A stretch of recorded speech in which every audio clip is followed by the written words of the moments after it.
আমি নিজে ডাক্তার এবং একটি অটিস্টিক সন্তানের মা। অটিজমে থাকা কোনো দুটো মানুষ একেবারে একরকম হয় না। অটিজমের সংখ্যাও কিন্তু লাফিয়ে লাফিয়ে বাড়ছে। আবার তার মধ্যে বলা হচ্ছে 10টি শিশুর অটিজম থাকলে তার মধ্যে 8 জনই ছেলে হওয়ার সম্ভাবনা বেশি। অটিজম মুক্ত জগৎ তৈরি করা সম্ভব না, কারণ অটিজমের কারণ জানা যায়নি। কিন্তু অটিস্টিক মানুষদের সাথে বাঁচলে আপনি বুঝবেন যে তার মধ্যেও কত পজিটিভিটি রয়েছে।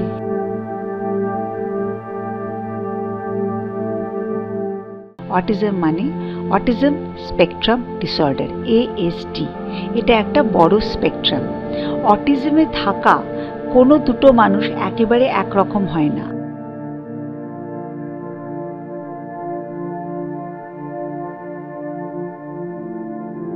একটি শিশু, সে আর 5টা শিশুর মতন আপাত দৃষ্টিতে একটা দুষ্টু মিষ্টি বাচ্চা মনে হলেও তার দুষ্টুমিটা যেন বড় অন্যরকম।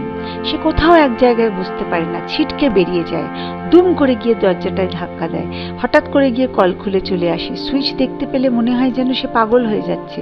পাখার দিকে তাকিয়ে সামনে একটা টেবিল ফ্যান পেলে আঙুল ঢুকিয়ে দেয়। এটা কি শুধুই দুষ্টুমি? হঠাৎ চিৎকার করে যাচ্ছে, সাংঘাতিক চিৎকার, কেঁদেই যাচ্ছে। কি কারণে কাঁদছে বোঝা যাচ্ছে না। পাখার হাওয়া গায়ে লাগছে, সে কেঁদে যাচ্ছে। পাখার হাওয়া থেমে যাচ্ছে, সে খুশি হয়ে আছে। জল দেখে থাকতে পারছে না, দৌড়ে গিয়ে ঝাঁপ দিচ্ছে। আবার ঠিক অটিজমে থাকা আরেকটা মানুষই জলকে এতই ভয় পাচ্ছে যে শাওয়ার থেকে পড়তে থাকা জল তার মুখের ওপর পড়লে চিৎকার, কষ্ট এবং মাথা টুকতে শুরু করছে। কি করে মানুষ বুঝবে? সত্যি স্নায়ুতন্ত্রের একটা ভীষণ রকমের ডিসকানেক্টিভিটি ডিসঅর্ডারের জন্য হয় এই অটিজম স্পেকট্রাম ডিসঅর্ডার।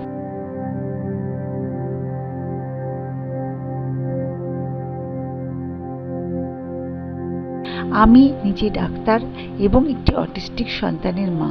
2 এপ্রিল 2025 বিশ্ব অটিজম সচেতনতা দিবস। এই উপলক্ষে কিছু কথা বলতে চাই। চোখে পড়ল এবছর বিশ্ব অটিজম সচেতনতা দিবসের থিম হলো advancing neurodiversity and United Nations sustainable development goals. Neurodiversity, এই নিউরোডাইভার্সিটি শব্দটার মানে হচ্ছে বিভিন্ন রকম মানুষ বিভিন্ন রকমভাবে ডাইভার্স ওয়েতে আমাদের সমাজে থাকতে পারে, বাঁচতে পারে। নিউরোডাইভার্স কেন? অর্থাৎ তাদের স্নায়ুতন্ত্র, তাদের মস্তিষ্ক সঞ্চালিত যে স্নায়ুতন্ত্রের বিভিন্ন প্রকাশ, তার বিভিন্ন আচার আচরণ, ব্যবহার, ইমোশন, তার মাধ্যমে তার ব্যতিক্রমী ব্যবহার। Mild autism, moderate autism, severe autism. আবার মাইল্ড টু মডারেট বা moderate to mild, moderate to severe, severe to moderate, এইরকমভাবেই কিন্তু অটিজমটা বিভিন্ন রকম ছেয়ে আছে। কোন সময় বলবো অটিস্টিক? কারণ বিভিন্ন আচরণ থাকে যা কিন্তু আমাদেরও বিভিন্ন সময় অসুবিধা হয়। যারা আমরা সোকল্ড অটিস্টিক নই, তখন আমরা বুঝতে পারি না যে একটু অন্যরকম হওয়া মানে কি অটিস্টিক না, একটু অন্যরকম না। যখন সেটা সেলফ রেগুলেশনের ঊর্ধ্বে চলে যাচ্ছে, নিজেকে সে কন্ট্রোল করতে পারছে না, যেটা তার সামগ্রিকভাবে বেঁচে থাকার পথের অন্তরায় হয়ে যাচ্ছে, তখন কিন্তু আমরা সেটাকে একটা ডিসেবিলিটির পর্যায়ে ধরছি। যে কারণে অটিজমকে একটা স্পেশাল এবিলিটি হলেও তাকে ডিসেবিলিটি নামকরণের মধ্যে অন্তর্ভুক্ত করা হয়েছে অটিস্টিক মানুষদেরকে সাহায্য করার জন্য।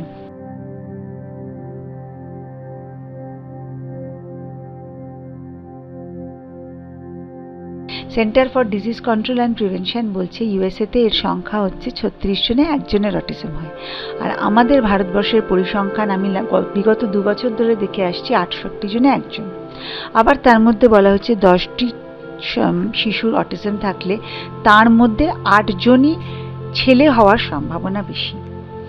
এরকম বিভিন্ন পরিসংখ্যান রয়েছে, কিন্তু অটিজম তো দূর হচ্ছে না। তার কারণ অটিজমের কারণটাই তো বার করা যাচ্ছে না।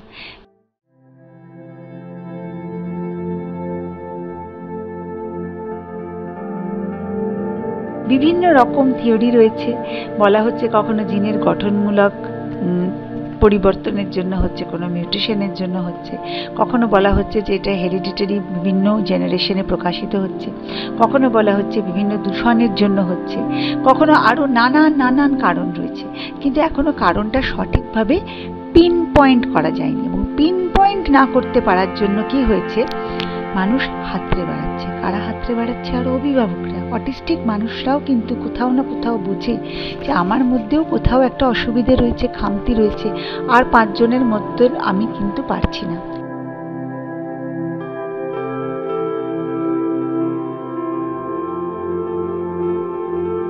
যত সন্তান বড় হয়, মা বাবাদেরকে এই কষ্টগুলো যেন আরো জর্জরিত করে দেয়, একদম মানে চেপে বসে তাদের মাথার মধ্যে। তখন তারা ভালো থাকার প্রয়াসে অনেক সময় সোশ্যাল মিডিয়াকেই নিজেদের বেঁচে থাকার একটা অক্সিজেন করে নিচ্ছেন।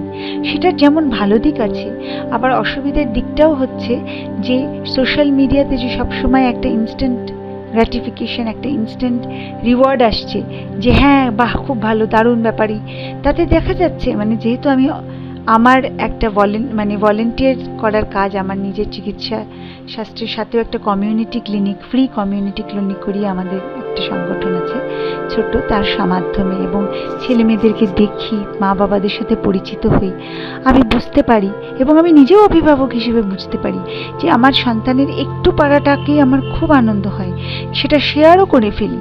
কিন্তু আবার কোনো দিন শেয়ার করার পরের দিনই মনে হলো সকালবেলা এমন একটা ঘটনা ঘটলো, বা তার হঠাৎ একটা মুড সুইং হলো, বা হঠাৎ করে হয়তো একটা উত্তেজনা, অ্যাগ্রেশন হলো, যে তখন মনে হয় সবটা যেন ভেঙে পড়ে গেল, কি করে দাঁড় করাবো, আবার নিজেকে গুটিয়ে তোলা, আবার নিজেকে আবার চলার শক্তি টানা, এটা খুব কঠিন।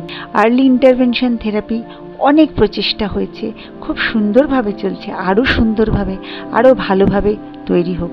প্রথমে আমি বলে করি অটিস্টিক অভিভাবকদের প্রতি আমার এটাই বার্তা যে প্রথমে সবাই ভাবে আমার সন্তানকে কি করে স্কুলে দেবো। কেন না, আমার বাচ্চা কথা বলছে না, কবে কথা বলবে। তারপরে স্কুলের পরেই তারা স্কুলে যখন গিয়ে দেখে আবার আস্তে আস্তে অসুবিধে হচ্ছে, কখনো এগিয়েও হয়তো সোশ্যাল কমিউনিকেশনে পিছিয়ে যাচ্ছে, সবার সাথে কথা বলতে পারছে না, বুলিড হচ্ছে, তার উপর সবাই একটু দাদাগিরি করছে যেটাকে বলে, তো সেটা করছে। তখন আবার তারা ভাবতে থাকে এরকম কোন স্কুল পাওয়া যায় যেখানে তাকে তার কর্ম উপযুক্ত করে তোলা যায়, ভোকেশনাল থেকে তারপরে তারা ভাবতে শুরু করে প্রি ভোকেশনাল, এবং বাই দ্য টাইম তারা বয়স সন্ধি বা বয়স হচ্ছে তখন তারা ভাবতে শুরু করে যে এবার আমাদেরকে একটা রিহ্যাবিলিটেশন করতে হবে, কারণ আমরা তো বেশি দিন নেই।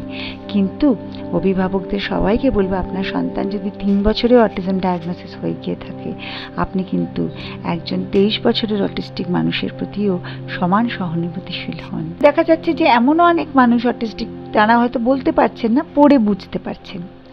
তো এর জন্য কি করা দরকার, তাদেরকে একটা মডিফাইড সিলেবাস তাদের জন্য ক্রিয়েট করা উচিত, হয়তো যদি সম্ভব হয় তাদের জন্য একটা কারিকুলাম সেট করা উচিত।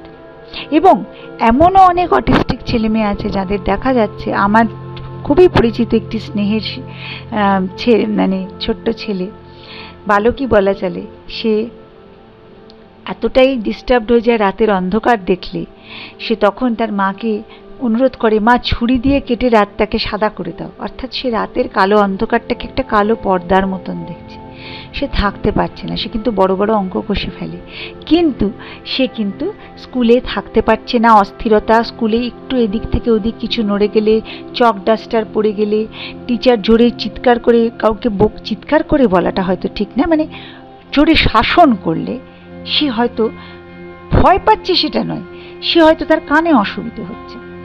এই জিনিসগুলো, সূক্ষ্ম জিনিসগুলো তাদের বাড়ির আত্মীয় পরিজনরা, মা বাবা, তারা দেখতে দেখতে, থাকতে থাকতে বুঝতে পারে।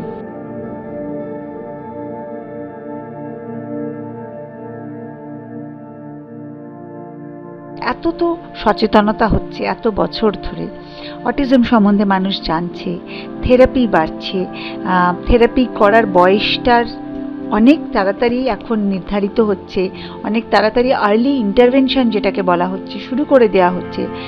কিন্তু তারপরে দেখা যাচ্ছে যখন থেরাপি বা স্পেশাল এডুকেশন, সমস্ত কিছু ট্রিটমেন্ট, কখনো কখনো ওষুধ লাগছে, যেতে যেতে একটা পর্যায়ে চলে যাচ্ছে, তখন যেন বয়স সন্ধিক্ষণ বা তার পরেই প্রাপ্তবয়স্ক মানুষরা যারা অটিস্টিক থমকে যাচ্ছে। আমি মনে করি আমাদের প্রত্যেককে তৈরি করতে হবে এমন একটা জগৎ, অটিজম মুক্ত জগৎ তৈরি করা সম্ভব না, কারণ অটিজমের কারণ জানা যায়নি। কিন্তু অটিস্টিক মানুষদের সাথে বাঁচলে আপনি বুঝবেন যে তার মধ্যেও কত পজিটিভিটি রয়েছে, কিভাবে তারা পৃথিবীকে দেখে, কিভাবে তারা পৃথিবীর কথাগুলো বোঝে, কত সরল, নিষ্পাপ, অপূর্ব মনের মানুষ তারা। আগামী 10 বছরে নিশ্চয়ই এই সাস্টেনেবল ডেভেলপমেন্ট গোল, যেটা নিয়ে এবছরের theme autism, world autism awareness ডেতে হয়েছে, সেই সাস্টেনেবল ডেভেলপমেন্ট গোলটাও আমরা একটা মানে খুঁজে পাবো আমাদের সোসাইটিতে।